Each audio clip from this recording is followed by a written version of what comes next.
우리가 하나님의 얼굴을 구하며 기도했으면 좋겠습니다. 어떤 나의 필요와 나의 만족을 위해서만 기도하는 게 아니라 오늘 이 밤에 기도할 때 하나님의 얼굴을 구합니다. 우리가 하나님을 뵙기 원합니다. 정말 하나님의 일을 시작하던 그 많은 성경의 인물들처럼 우리가 하나님을 뵙고 그 하나님의 영광을 통해서 나를 다시 한 번 더 올바르게 바라보기 원합니다. 우리가 이런 기도가 있었으면 좋겠습니다. 우리가 이렇게 기도할 때 하나님께서 오늘 본문과 같이 우리의 마른 곳을 하나님이 보여주시고 또 그곳을 살리시는 그런 경험이 있을 줄 믿습니다. 여러분, 오늘 밤 우리의 메마른 심령이라든지 우리의 환경이라든지 우리의 모든 것들이 회복될 줄 믿습니다. 여러분, 믿음으로 선포하시고 믿음으로 이미 얻은 줄 고백하십시오. 성경에 있는 많은 믿음의 고백들은 그 원어를 보면 이미 얻은 줄 알고 고백하는 믿음입니다. 그러니까 주실까 말까가 아니라 이미 내가 받은 줄 알고 구하는 믿음입니다. 그러니까 오늘 이 밤에 우리가 기도할 때는 이미 우리가 받은 것처럼 기도하셔야 되는 거예요. 은혜를 주실까 말까가 아니라 이미 은혜 받은 것처럼 기도하시는 거예요. 오늘 에스겔 말씀입니다. 하나님께서 우리 다 아시는 말씀이시죠. 에스겔에게 환상을 보여주시는데 그 내용이 뭐냐면 이스라엘에 대한 회복의 환상을 보여주십니다. 근데 뭔가 회복에 대한 메시지가 우리가 기대할 때는 조금 더 좋은 상황이라든지 우리가 좀 그 메시지를 이해하고 받아들일 수 있는 상황 가운데서 메시지가 선포되는 게 아니라 절망 속에서 하나님의 회복의 메시지가 지금 선포되고 있다는 게 우리가 주목해야 할 점인 것 같습니다. 이 얘기는 뭐냐면 우리에게도 마찬가지라는 거죠. 하나님의 메시지는 나의 상황과 환경에 상관없이 하나님의 때에 선포된다라는 것입니다. 그리고 하나님의 때에 나의 상황과 환경에 어떤 연연하지 않으시고 그것들을 이루신다라는 거예요. 그러니까 내가 지금 골짜기에 있을지라도 하나님이 그곳에서 하나님의 뜻을 선포하시고요. 내가 어둠의 골짜기 속에서 살아가지만 하나님의 때에 하나님이 그곳에서 나를 건지신다는 걸 우리가 반드시 믿음으로 선포해야 하는 것입니다. 그러니까 이 에스겔의 환상의 메시지가 우리에게 주는 의미는 뭐냐면 하나님께서 반드시 하나님의 뜻을 이루신다. 내가 어떤 상황과 환경에 있든지 하나님이 나를 회복시키시고 살리시기로 마음먹으면 난 반드시 살아난다. 할렐루야. 이걸 우리에게 전달하는 겁니다. 그러니까 이미 우리가 그걸 받은 줄 알고 믿음을 선포할 때에 우리가 우리의 삶이 실패하고 정말 말로 할 수 없는 괴로움 가운데 있을지라도 우리는 이미 승리하게 된다는 거예요. 그러니까 우리가 이러한 메시지가 선포될 때에 아멘 아멘으로 화답할 수 있는 믿음의 선포와 고백이 있어야 되는 것입니다. 어떤 막 관계성에서 외쳐지는 말씀이라든지 또는 개인의 어떤 묵상을 통해서 선포되는 말씀을 듣다 보면 정말 내 상황과 환경과 다르게 될지라도 우리가 그것을 아멘하면서 받아들여야 하는 게 뭐냐면 바로 이 에스겔과 같은 하나님의 메시지가 있기 때문이라는 거죠. 그래서 1절과 10절을 보시게 되면 이 환상에 대한 묘사라고 해야 될까요? 어떠한 환상이 보여졌는지 묘사가 되는데 에스겔이 본 환상이 되게 처참했다라는 겁니다. 일단 장소가 어디냐면 골짜기입니다. 1절을 보시게 되면 그의 영으로 나를 데리고 가서 골짜기 가운데에 두셨는데 골짜기가 어느 지역이니 이게 중요한 게 아니라 성경에서 이미 골짜기라고 하는 것 자체가 부정적인 장소를 의미하죠. 그러니까 이미 그 환상의 장소가 부정적인 시작입니다. 그래서 1절을 보시게 되면 뼈가 가득하고 2절을 보면 지면에 뼈가 심이 많은데 그 뼈의 상태가 어떠냐면 아주 말랐더라 이렇게 기록되어 있는 거예요. 그래서 이 11절에 보면 이제 11절부터 14절까지는 이 에스겔이 본 환상에 대한 해석이 나오는데요. 11절을 보면 이 뼈는 이스라엘의 온 족속을 얘기하고 동시에 죽은 상태를 의미합니다. 그리고 절망적인 상태, 희망이 메마른 이스라엘의 모습을 묘사하고 의미하는 거죠. 2절에 있는 아주 말랐더라, 이 얘기는 뭐냐면 죽은 지가 오래됐다, 이걸 의미하는 겁니다. 그러니까 이스라엘이 겪는 그 상황이 짧은 시간 그렇게 된 게 아니라 긴 시간에 걸쳐서 마를 대로 말라버린 상황이 되었다라는 거예요. 여러분, 뼈를 보신 적이 있으신지 모르겠어요. 이게 좀 특별한 경험이죠. 뼈를 본다라는 게. 그죠? 없으시죠? 저도 없어요. 근데 왠지 이렇게 뼈가 오랜 시간이 지나면 뼈도 어쨌든 수분을 갖고 있기 때문에 마른다고 하더라고요. 그 상황을 지금 이야기하는 겁니다. 그러니까 오랜 시간에 걸쳐서 나타난 부정적인 상황이 이스라엘에 놓인 상황이라는 거예요. 그러니까 메마르다는 게 뭐냐 하면 죽었다라는 거죠. 좀 더 다르게 얘기하면 희망이 없는 걸 이야기하는 겁니다. 그러니까 이스라엘이 당시에 어떠한 경험을 하고 있었냐 하면 포로로 끌려가게 됩니다. 그래서 바벨론에 의해서 포로로 끌려가게 되고 에스겔 선지자도 그때 같이 끌려가게 되는 거죠. 예레미야도 그때 끌려가고, 그러니까 하나님이 세우셨던 그 나라가 망하게 되면서 끌려가게 되는데, 포로로 끌려간 것도 정말 절망스러운 상황이지만 그 가운데 어떤 메시지가 들리냐면 바벨론 땅에서 예루살렘이 완전히 함락됐다는 소식을 듣게 되는 거예요. 에스겔이. 그러니까 그 하나님의 다윗 성전이 무너졌다, 하나님이 임재하시고 하나님이 계셨던 그곳이 무너졌다라는 그 메시지가 당시 이스라엘 그 포로 공동체에게 얼마나 충격으로 다가왔겠냐라는 거예요. 하나님이 계셔야 하는 곳이고 하나님이 계신 곳이고 정말 하나님이 온 우주의 주인이라고 고백하면서 살았던 그 성전이 그냥 단순한 나라의 멸망이 아니라 이방인들에게 짓밟혔다라는 거죠. 근데 더 충격적인 사건이 있죠. 이 성전이 무너질 때 이 지성소, 하나님이 계신 이 지성소가 모든 그 더러운 이방인들에게 짓밟히는 경험을 하게 되는 거예요. 거기에 죄가 있으면 들어가서도 죽게 되고 어떤 정결의식을 거쳐야 되고, 대제사장도 1년에 한 번 정말 속죄를 위해서 들어가야 되고, 그 과정이 되게 까다로웠고 그곳에 하나님이 계시는 것처럼 이스라엘 사람들이 생각했지만 저 더러운 이방인들이 그 지성소까지 막 짓밟게 되는 거죠. 그래서 느부갓네살 왕이 거기 있는 성물들을 다 끌어다가 가져가는 경험을 하게 되는 거죠.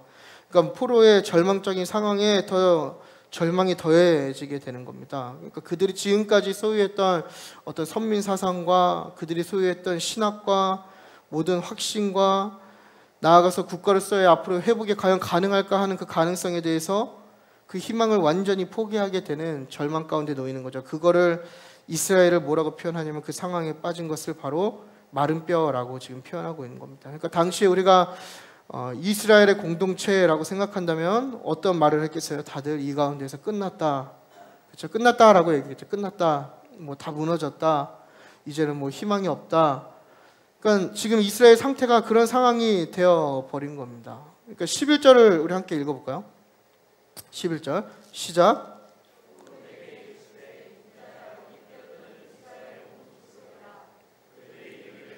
우리의 뼈들이 말랐고 우리의 소망이 없어졌으니 우리는 다 멸절되었다 하느니라. 네, 아멘. 이 얘기가 무슨 얘기냐면 지금 이스라엘 상태를 되게 잘 표현하고 있는 표현이거든요. 이 얘기가 뭐냐면 우리에게 소망이 없고 멸절되었다. 이 얘기 뭐냐면 스스로가 스스로를 지금 망했다라고 정의하는 겁니다. 그러니까 누군가 갖고 야 너네 나라 망했어, 네가 망한 거야, 너네 하나님 어디서 조롱하는 게 아니라 그 유대인 스스로가 우리가 망했다, 이제 우리에게 소망이 없고 우리 여기서 이제 다 끊겼다, 우리의 대가 끊겼다, 우리는 이제 아예 없어지게 된다, 이런 고백을 지금 하고 있는 거예요. 그러니까 뭔가 패배감과 좌절감, 온갖 부정적인 상황과 감정이 이 11절에 다 담겨 있는 상황입니다. 그러니까 당시에 얼마나 절망적인지 우리가 알 수 있는 거죠. 그러니까 의지가 없는 거고 끝난 거고 다 무너져버린 현재의 상황과 희망을 잃은 거, 이게 뭐라고요? 메마른 뼈, 이런 상황인 거죠. 그러니까 여러분 스스로가 포기하지 마시길 바랍니다. 우리가 쉽게 포기하고 자기 인생을 쉽게 저주하고 뭐 이렇게 자기 인생에 대해서 희망과 복된 소식을 자기 스스로가 이렇게 자기에게 선포하는 게 아니라 되게 저주하는 분들이 많이 계시잖아요. 그냥 내 인생 꼬라지는 왜 이럴까부터 시작해갖고, 그죠? 뭐 더 심한 얘기들도 많이 하시는 것 같은데, 우리가 기억해야 할 것은 뭐냐면요, 하나님께서 끝났다고 할 때까지 끝나지 않았다라는 거죠. 이거 우리가 꼭 기억해야 되는 거예요. 내가 진짜 끝난 것 같지만 하나님께서 너는 이제 끝났어, 이렇게 하기 전까지 우리는 이 11절의 이스라엘 공동체처럼 우리가 스스로 끝났다고 정의하면 안 된다라는 것입니다. 하나님이 11절에서 혹은 그 나아가서 모든 선지서를 읽어보시면 하나님이 끝났다라고 말씀하시지 않잖아요. 지금까지도. 이 얘기가 뭐냐면 여전히 하나님은 살아계시고 하나님이 우리를 택하셨기 때문에 우리도 그 하나님과 함께 하나님의 계획에 동참하고 있다는 겁니다. 그래서 내가 이렇게 메마른 뼈와 같은 상황일 수도 있고 뭐 절망할 수도 있고 포기하고 싶은 상황이 될지라도 우리 스스로가 그걸 포기하면 안 된다라는 거예요. 예. 그러니까 뭐 여러분 다르게 생각할 수 있을 것 같아요. 믿음이 뭔가 주여주여 한다고 해서 믿음이 있는 게 아니라 결국에는 어떠한 상황 가운데서도 하나님을 신뢰할 수 있느냐가 믿음인 거죠. 그러니까 내가 평안할 때, 또 내가 다 하나님을 믿을 수 있는 조건일 때 여기서 하나님을 믿는 게 믿음이 아니라, 또 내가 기도를 열심히 한다고 해서 그게 믿음이 아니라, 뭐 그것도 믿음일 수는 있겠지만 그게 전부가 아니라, 진짜 믿음은 뭐냐면 우리가 믿을 수 없을 때 하나님을 믿어야 되는 거고, 신뢰할 수 없을 때 하나님을 신뢰하는 게 믿음이라는 거예요. 그래서 당시 이스라엘 공동체는 그게 되지 않았던 거죠. 여러분, 우리도 무너진 환경이나 또 우리의 무너진 마음으로 인하여서 우리 안에 메마른 게 얼마나 많은지 몰라요. 그렇죠? 벌써 우리의 예배만 봐도 우리의 예배가 벌써 무너진 건 아닌지 점검해 볼 수 있는 거죠. 과연 내가 드리는 예배가 무너진 게 아닌가, 우리의 예배가 메마른 게 아닌가, 형식적으로 반복되고 예배를 드릴 때 아무런 감동이 없는, 기쁨이 없는 그런 예배를 지금 드리고 있지 않은가, 이걸 진지하게 고민해 봐야 된다는 거예요. 여러분, 오늘 이 시간에 왜 오셨어요? 여기? 좀 공격적인 질문인가요? 왜 오셨어요? 집에 와서 쉬시면 편할 텐데. 저는 왜 왔냐고 물으시냐면 설교하려고 왔죠. 그죠? 그죠? 네. 죄송한데 많이 추우신가요? 그 히터 좀 끌까요? 예. 네. 저는 막 등에서 땀이 나고 지금 땀으로 샤워할 수는 없기 때문에. 네. 네. 아, 좋네요. 소음도 차단되고.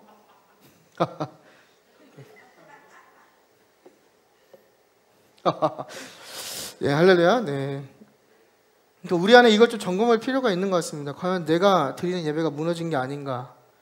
뭔가 이 예배를 회복하고 이것을 회복하기 위한 나의 의지가 없는 게 아닌가? 예배를 하나님께 드리고 있지만 지금 이 순간도 하나님을 향한 기쁨과 감동이 없는 게 아닌가? 진지하게 고민해 볼 필요가 있다는 거예요. 다 여기 여러분 앉아 계시죠? 예, 감사합니다. 다 앉아 계시는데 과연 여러분 예배 드릴 때 하나님을 향한 기쁨과 감동이 있으세요? 막 충만함이 느껴지세요? 매 순간 그게 느껴지시나요? 그러지 않을 때가 더 많이 있다는 거예요. 우리가 이것들을 자꾸 점검하지 않고 이것들에 대해서 예민하게 반응하지 않으면요, 어느 순간 우리의 예배가 무너져 있다는 거예요. 지금 그걸 보여주는 거죠. 예배에 대한 아무런 희망이 없는 거예요. 우리 안에서 예배를 사모하고 하나님께 영광과 기쁨을 올려드리기 위한 그런 기쁨이 있어야 되는데 마치 도살장에 끌려가는 소마냥 와서 다 앉아 계신 거예요. 아무런 기쁨이 없는 거예요. 찬양을 해도 기쁨이 없고요, 기도를 해도 힘이 나지 않는 거예요. 말씀을 들어도 어떤 변화가 일어나지 않는 거예요. 다 왜 그런 거예요? 우리의 예배가 무너졌기 때문인 거죠. 내가 경험하는 하나님이 있어야 되는 거잖아요. 나의 하나님이 있어야 되는 거잖아요. 내가 이 공간에서 하나님을 사모하고 하나님과 더욱더 가까워지기 위해서 우리가 이곳에 나왔다면, 내가 사랑하는 하나님과 더욱더 가까워질수록 그 안에서 우리가 느껴지는 충만함과 기쁨과 소망이 우리 안에 살아나야 되는 거 아니에요. 비록 우리가 이 예배 시간을 벗어나면 우리의 삶은 정말 절망적이고 많이 괴롭고 많은 도전이 있고 그냥 우리의 삶 자체가 육체적으로 너무 피곤할지라도 우리가 이 예배 드리는 그 순간만큼은 하나님을 향한 소망이 있어야 되는 거 아니냐는 거예요. 근데 우리는 어느 순간부터 그런 의지도 없고 그런 희망도 없고 이 예배에 대한 감동도 없고 다 그냥 메마른 상태가 되어버린 건 아닌지, 이게 우리에게 질문하는 겁니다, 지금. 그러니까 11절에 나오는 이스라엘 공동체의 모습이 나의 신앙의 모습이 아닌지 우리가 진지하게 점검해야 된다는 거죠. 우리의 헌신도 마찬가지인 거죠. 우리의 열정도 메마른 게 아닌가요? 헌신에 대한 열정도 더 이상 깊어지거나 노력하려고 하지 않는 거예요. 뭐 1년, 2년, 3년이 중요한 게 아니죠. 10년이 중요한 게 아니란 말이에요. 내가 10년을 했으면 1년 때보다는 뭔가 깊어지고 나아지는 게 있어야 되는 거 아니냐는 거예요. 그게 열정이고 그게 하나님을 향한 마음이 아니냐는 거예요.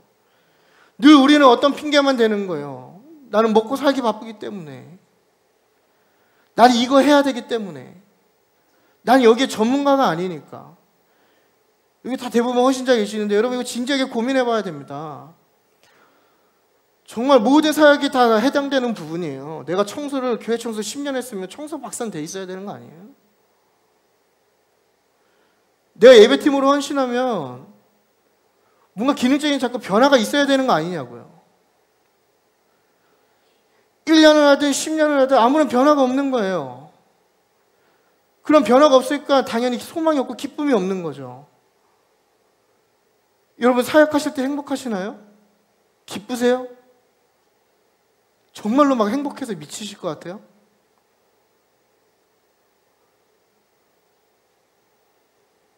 뭐 그러신 분도 계실 수 있겠지만 대부분은 그런 기쁨보다는 어떤 의무감이 우리를 지배할 때가 많이 있는 거죠. 나의 위치와 나의 책임과 나의 역할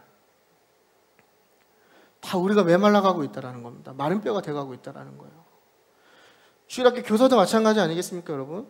교사를 10년, 20년 한 게 중요한 게 아니에요. 10년, 20년을 했어도 아이들 하나 변화시키지 못하고 아이들에게 성경 말씀 하나 전하지 못한다면 우리가 10년 동안 뭘 했냐라는 거예요.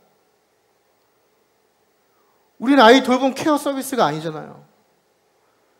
여기 놀이방이 아니잖아요. 그럼 우리는 뭘 했냐라는 거예요. 우리 안에 메마름이 어디 있냐라는 거죠. 다 이 안에 있다라는 겁니다. 마치 마른 뼈와 같이 아무런 기대와 희망과 소망도 없는 그저 그냥 맡겼기 때문에 맡겨주었기 때문에 나의 어떤 위치 때문에 나의 욕심 때문에 나의 만족 때문에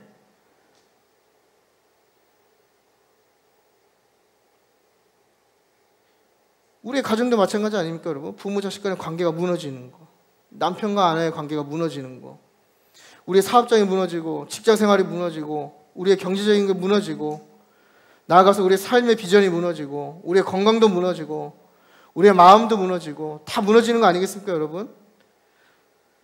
이 외에도 말할 수 없는 모든 영역이 우리의 삶에서 다 무너지고 부서짐을 통해서 우리가 좌절하고 그 희망을 잃어버린 게 아닌지 우리 스스로가 우리를 제한하고 우리가 마른 뼈가 되어 가고 있는 건 아닌지 우리가 진지하게 고민해 볼 필요가 있다는 거예요. 오늘 이 에스겔 말씀을 통해서 나의 삶의 모든 영역이 이 이스라엘 공동체처럼 내 스스로가 나를 마른 뼈라고 지금 정의하고 있는 게 아닌지 진지하게 고민해 볼 필요가 있다는 겁니다. 그냥 내 인생 이렇게 살다 어때 되겠지. 그냥 뭐 이렇게 교회만 다니다가 천국 가면 되겠지. 이 시대의 리더 다른 사람 이야기겠지. 나는 나이가 많은데 나는 육체적으로 질병이 있는데 나는 상황이 불행한데 지금 내 모습은 초라한데 다 우리에게 주어질 때 같이 드는 마음 아닙니까 여러분? 온갖 핑계들 다 메말라가게 하는 겁니다 여러분. 그러니까 하나님의 말씀과 비전이 막 우리 안에 선포될 때 그것을 아멘 아멘 하면서 받아들이지 못하는 그 특징이 뭐냐면 이게 바로 마른 뼈들의 특징이라는 거예요. 그러니까 여러분 안에 뭔가 하나님의 말씀이 선포되었을 때 그 안에 뜨거운 마음이 일어나지 않는다면 진지하게 여러분 오늘 기도하셔야 되는 겁니다. 하나님 나의 이 무너진 마음을 살려주십시오. 다시 회복되게 하여 주십시오. 여러분 우리가 기억해야 할 것은요 하나님 안에 무너짐을 경험하는 것은요 끝이 아니라 다시 세워지는 출발임을 우리가 기억해야 됩니다. 그러니까 이게 하나님 안에 있으면 참 은혜가 되는 것 같아요. 제가 이제 요즘 대학원을 또 다니기 시작하면서 이제 주간에는 신학을 하고 저녁에 상담을 듣거든요. 근데 이제 제가 듣는 클래스가 이제 부부 상담이에요. 부부 상담. 자꾸 그 교수님이 뭘 건드냐면 그 과거의 저의 그 가정사를 계속 들춰요. 그러니까 뭐 저한테 직접적으로 들추는 건 아니겠죠. 뭐 한 클래스 10명인데 자꾸 질문하는 거예요. 과거를 돌아보라 그러고 저는 상처가 없는 것 같았는데 막 상처를 막 끄집어내요. 막 마치 꼭 상처가 없으면 죄인인 것 마냥 넌 상처가 있어 분명. 너의 모르는 너의 막 약간 그런 느낌이에요. 막 어떤 느낌인지 아세요? 약간 뭔가 좀 따뜻한데 약간 좀 그런 거 안 하면 좀 이상한 느낌? 그래서 막 처음에 상처를 막 쥐어짰어요. 내가 상처가 뭐가 있을까? 나의 어린 시절 뭐가 있을까? 막 고민했었는데 자꾸 이렇게 하다 보니까요. 이게 아내랑 어제 갔다 오면서 얘기한 건데 이제 제 가정사를 뭐 아시는 분은 대충 아시겠지만 이렇게 쭉 돌아보니까 그냥 제 인생이 너무 좀 불쌍하더라고요. 그냥 참 다산 그 뭐라 그러죠? 아무튼 그거 뭐 겪을까 안 겪을까 다 겪고 참 어렵게 살았다. 뭐 이런 얘기 했는데 저희 아내가 꼭 하는 얘기가 있어요. 제가 저희 어머니한테 맞은 얘기 하면은 꼭 저희 어머니 보고 가정폭력범이라고 그래요. 가정폭력. 하도 패갖고. 이게 딱 저도 애들 키우다 보니까 맞을만 했더라고요. 요즘은 때리면 큰일 나긴 하는데. 근데 이제 쭉 돌아보면서 이제 결론은 뭐였냐면요, 여러분. 그래도 이게 참 그 당시에는 그게 참 내 스스로가 불쌍하고 참 뭐 이렇게 살아서 뭐하나 이렇게 얘기하고 막 반항하고 막 이렇게 살았지만 돌아보니까 이게 하나님 안에 있으면 그게 참 선한 방법에 하나님의 어떤 인도하심이었구나 이렇게 또 깨닫게 되는 것 같더라고요. 그러면서 이게 하나님 안에 있으면 이게 참 하나님 섭리 안에 주시면 하나님이 선한 것으로 채워주시는구나 이제 그런 얘기를 했던 기억이 나는데 여러분 우리가 좌절하고 무너지는 것은요 잠시죠. 잠시입니다. 그 시간이 물론 더디게 가겠지만 하지만 그 무너짐 속에서 우리가 하나님 붙들고 의지하면 그 시간부터 그게 다시 우리를 새롭게 하는 기적의 첫걸음이 된다라는 거죠. 그게 하나님의 섭리라는 거예요. 그래서 2절을 보면요 이제 그게 어떻게 시작되는지 나오는데 2절에 본즉 이렇게 되어 있죠. 본즉 그죠? 예. 이제 뼈 사이를 지나가게 하시기로 본즉 이게 한글 성경을 보면 에스겔의 입장에서 좀 능동적인 뉘앙스로 느껴집니다. 그 에스겔이 그 뼈들을 찾아서 보고 이렇게 하는 것도 느끼지만 이게 원어에는 어떻게 표현이 되냐면 수동태로 되어 있어요. 이 얘기는 뭐냐면 에스겔이 본 게 아니라 하나님이 그 뼈들을 보여주신 거예요. 그러니까 알게 하신 거죠. 그러니까 에스겔이 막 찾아서 본 게 아니라 하나님이 그 뼈들을 에스겔에게 보여주셨단 말이죠. 그게 바로 그 마른 뼈가 살아나는 첫 시작인데 이 얘기는 뭐냐면 우리에게도 하나님께서 내가 알지 못하는 나의 죽은 부분을 하나님께서 깨닫게 하신다는 겁니다. 그게 첫 시작이라는 거예요. 여러분 생각보다 우리가 우리의 메마름을 잘 모를 때가 많이 있어요. 우리 영적으로도 우리의 삶이든 우리가 기억하지 못하는 과거든 뭐 그게 중요한 게 아니라 어쨌건 우리를 잘 모를 때가 많이 있다라는 거예요. 하지만 나보다 나를 더 잘 아시는 하나님이 그걸 먼저 보여주신다라는 거죠. 그걸 먼저 깨닫게 하신다라는 거예요. 그걸 보여주시는 거죠. 그래서 우리가 그걸 직면할 때 그 직면하는 순간 우리가 하나님을 붙들기 시작하면 그게 살아나는 첫걸음이 된다라는 거예요. 나의 과거에 많은 상처와 또 지금 나의 불행한 삶과 지금 내가 갖고 있는 어떤 미래에 대한 걱정과 염려 이런 것들 다 포함해서 하나님 그걸 보게 하시고 우리가 그걸 보는 순간 하나님을 붙들면 그게 회복의 첫 걸음이 된다라는 겁니다. 예수님께서도 말씀하시는 거잖아요. 예수님께서 이 땅에 오신 게 그 복음이 환자에게 그 의사가 필요한 것처럼 이 예수님께서 하신 게 뭐냐면 진찰하시고 이 진찰한 게 뭐죠? 그 상황을 직면하게 하시는 거죠. 본즉 그러니까 알게 하시는 거예요. 너의 문제가 무엇인지 너의 아픔이 무엇인지 너의 깨어짐이 무엇인지 너가 왜 무너졌는지 그걸 먼저 보여주신다라는 거죠. 그 다음에 회복시키시는 게 예수님의 사역 패턴이거든요. 그러니까 오늘 이 에스겔 말씀에도 동일하게 적용되는 겁니다. 우리에게 우리의 삶에 이 마른 뼈를 먼저 보이시고 우리를 회복해 하는 거죠. 그러니까 우리 안에 진정한 회복이 있길 원한다면 이걸 먼저 직면하셔야 되는 거예요. 그래서 오늘 기도할 때 하나님한테 이렇게 기도했으면 좋겠습니다. 하나님, 내가 모르는 나의 부분까지도 보여주십시오. 내 마음속 깊은 곳에 또 나의 기억 깊은 곳에 혹은 나의 지금의 상황 가운데 내가 캐치하지 못하는 것까지 하나님 보여주시기 원합니다. 이렇게 기도하셔야 되는 거예요. 오늘 그걸 봐야 되는 거죠. 3절을 읽어보겠습니다. 3절. 그게 첫 걸음이고요. 두 번째 뭐냐면 3절 함께 읽겠습니다. 시작. 아멘. 여기까지 잠깐 끊겠습니다. 여기 보면은 먼저 보여주시죠. 마른 뼈를 보여주시고 이게 이제 하나님과 에스겔의 대화인데요. 이게 하나님이 질문하시는 거예요. 이 뼈들이 능히 살 수 있겠느냐 이렇게 질문하는 거죠. 그 하반절을 보면 이 대답이 되게 중요한데요. 주 여호와여 주께서 아시나이다 이렇게 고백하는 겁니다. 그러니까 여기서는 그 3절에 그 주가 이렇게 한 번으로 두 번 나오죠. 주 여호와여 주께서 이렇게 나오죠. 근데 여기 그 히브리어를 보게 되면 이제 아도나이 야훼 이렇게 두 번 얘기하거든요. 결론은 같은 하나님을 얘기하는 건데 이 두 번 얘기하는 게 결국 뭘 얘기하냐면 동사보다 주어를 더 강조하는 겁니다. 그러니까 이 얘기 쉽게 얘기하면 뭐냐면 그 자체로는 결코 살아날 수 없지만 전능하신 하나님께서는 분명히 그걸 하실 줄 믿는다고 지금 고백하고 있는 거예요. 그러니까 하나님이 물으시는 거죠. 너 지금 이 많은 것들을 보면서 이게 살 수 있다고 생각하니? 그때 에스겔이 얘기한 게 뭐냐면 이 뼈들 자체로는 그게 불가능하지만 전능하신 하나님은 그걸 살리실 수 있습니다. 이렇게 고백하는 거라고요.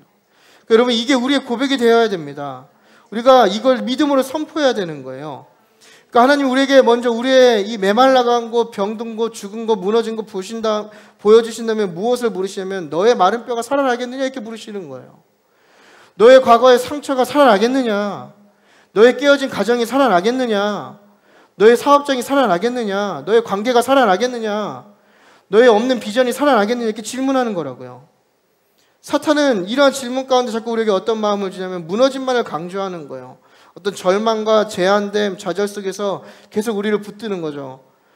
그래서 자꾸 반문하게 하는 거예요. 그렇게 된다고? 될 수 있다고? 너의 삶에 하나님의 큰 역사가 나타난다고? 그게 가능해? 지금 너의 모습을 봐. 이렇게 자꾸 얘기하는 거예요. 여러분 결국엔 이게 다 뭐예요? 다 핑계거리죠. 우리가 사탄이 주는 마음들. 넌 가정이 있잖아. 나이가 있잖아. 뭐 어디가 아프잖아. 어디가 약하잖아.